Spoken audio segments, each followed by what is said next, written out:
નમસ્કાર.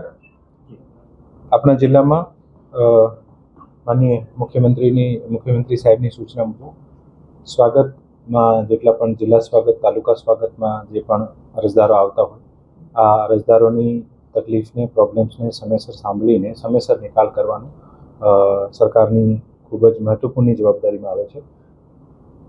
અત્રેના જિલ્લા વહીવટીતંત્ર દ્વારા નિર્ણય કરવામાં આવ્યું છે કે સ્વાગતની જે ફરિયાદ નિવારણની જે મેકેનિઝમ જે છે આને વધુ સુદૃઢ બનાવવી જોઈએ અને આ ફરિયાદ નિવારણની કામગીરીને સુદૃઢ બનાવવા માટે આ નિર્ણય કરવામાં આવ્યું છે કે છેલ્લા 1 વર્ષમાં જેટલા પણ સ્વાગતના કેસીસ આપણે અહીંયા જિલ્લા કલેક્ટરની કચેરીથી સાંભળવામાં આવ્યા હોય આ તમામ કેસીસને ફરીથી રીઓપન કરવામાં આવશે અને જે કેસીસનો નિકાલ થઈ ગયો છે પરંતુ જે કેસીસનો હજુ સુધી નિકાલ નહીં થયો હોય આ કેસીસના પ્રાંત અધિકારી, મામલતદારશ્રી મારફત અથવા જે પણ સંલગ્ન અધિકારી છે આનાથી રિપોર્ટ મંગાવીને આ લોકોનો હકારાત્મક ઝડપથી જે નિકાલ થાય આને માટે પ્રયત્ન કરવામાં રહેશે. સેમ સૂચના તાલુકા લેવલ ઉપર આપવામાં આવી છે અને એસડીએમ શ્રીને પણ આના બાબતમાં ઇન્સ્ટ્રક્શન કરવામાં આવ્યા છે. બીજું પણ નિર્ણય લેવામાં આવ્યું છે કે જિલ્લાના તમામ સિનિયર અધિકારી જે છે આ તમામ સિનિયર અધિકારી આવનારા દિવસોમાં જે પણ તાલુકા સ્વાગત હશે આને પણ અટેન્ડ કરશે અને દરેક સિનિયર અધિકારીને 3 મહિના માટે એક તાલુકા ફિક્સ કરવામાં આવશે જેથી કોઈ પણ પ્રશ્નનો 1 મહિનામાં નિકાલ નહીં તો બીજા મહિનામાં આ જ અધિકારી દ્વારા સાંભળીને આનો યોગ્ય નિકાલ કરવામાં આવે આને માટે પણ સૂચના આપવામાં આવી છે. આપ તમામને ખબર છે કે માનનીય મુખ્યમંત્રીશ્રીની સૂચના મુજબ ગયા અઠવાડિયામાં જિલ્લાના તમામ બ્રિજનું ઇન્સ્પેક્શન પૂર્ણ થયો છે અને ઇન્સ્પેક્શન મુજબ જે 4 રૂરલ વિસ્તારના બ્રિજ છે જે ઓલરેડી આપણી સાથે માહિતી શેર કરવામાં આવી છે અને ભારી વ્હીકલ્સ માટે બંધ કરવામાં આવ્યા છે. લાસ્ટ 15મી તારીખે આરઓ મિટિંગ્સ લેવામાં આવી છે અને આરઓ મિટિંગ્સમાં તમામ પ્રાંત અધિકારીશ્રીઓને, તમામ રેવન્યુ ઓફિસર્સને સૂચના આપવામાં આવી છે કે જમીન માંગણીના જે પણ પ્રકરણો છે જે 30 દિવસથી જે વધારે પેન્ડિંગ રહેતા હોય તો પર્સનલી ફોલોઅપ લઈને આ તમામ પ્રકરણને જે સ્થળ ઉપર જે કચેરીમાં અટક્યા છે ત્યાં કચેરીમાં પર્સનલી વાત કરીને આ પ્રકરણનો ઝડપથી નિકાલ આવે જેથી કોઈ પણ પ્રકરણ જે છે આ ગેરવ્યાજબી કારણોસર 30 દિવસથી વધુ પેન્ડિંગ નહીં રહે. જે તાલુકામાં અમુક તાલુકાઓમાં આધાર કિટના પ્રશ્ન હતા કે આધાર કિટ નથી અને આધાર કિટ નહીં હોવાના અમુક કારણો છે જે આધાર ઓપરેટર સસ્પેન્ડ થયા હોય અથવા કિટમાં ઇસ્યુઝ હોય આ તાલુકાને સૂચના આપવામાં આવી છે કે નજદીકી આંગણવાડી કેન્દ્ર જે છે આ આંગણવાડીનું કેન્દ્ર જે છે આના આધાર કિટને લઈને અને નવી નોંધણી નહીં કરી શકાય પણ બાકી મોટાભાગે જેટલી પણ આધારની સર્વિસીસ છે આ કરી શકાય.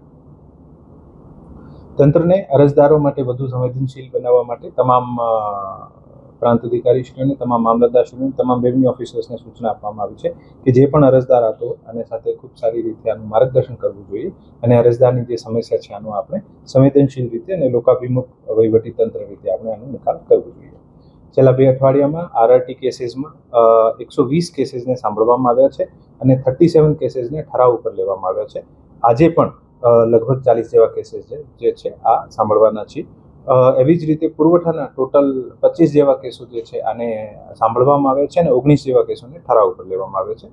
પ્રયત્ન આ રહેશે કે જે પણ આપણા જૂના આરઆરટી કેસીસ છે, જૂના પુરવઠાના કેસીસ છે અને ઝડપથી સાંભળીને આની 1-2 તક આપીને આનો સમયસર નિકાલ થાય જેથી જૂના આપણું ઘણા બધા કેસીસ છે આનું આપણે સમયસર નિકાલ કરી શકીએ છીએ.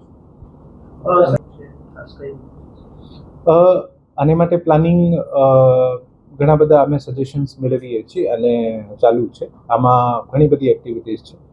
કલ્ચરલ એક્ટિવિટીઝનું પણ પ્લાનિંગ કરીએ છીએ અને ગુજરાતના નામચીન કલાકારોને બોલાવીને આને સાથે પોતાની કલાનું પ્રદર્શન કરી શકે મોટા સિંગર્સ જે છે આને પણ બોલાવવાનું આયોજન અમે વિચારીએ છીએ. આ કામગીરી અત્યારે પ્રોસેસમાં છે, પ્રગતિમાં છે. જ્યારે પણ એકદમ પાકું થશે આપ તમામને જાણ કરવાના. લોકમાંગ રાઈટ હોય છે વધારે, મનોરંજનમાં રાઈટ વધારે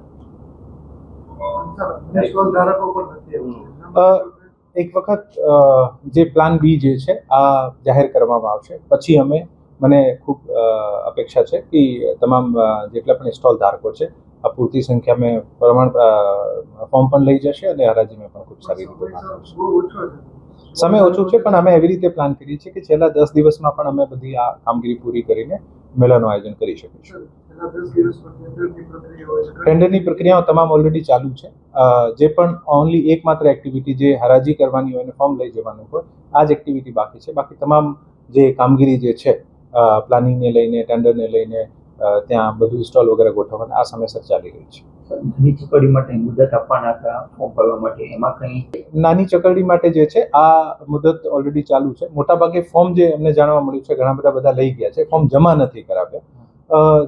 મોટાભાગે તમામ પાસે ફોર્મ છે. હજુ પણ કોઈને લાગતું હોય કે ફોર્મ લેવાનું છે લઈ શકે છે, અત્યારે પણ ઓપન છે. સર પ્રાંતમાં અને તાલુકામાં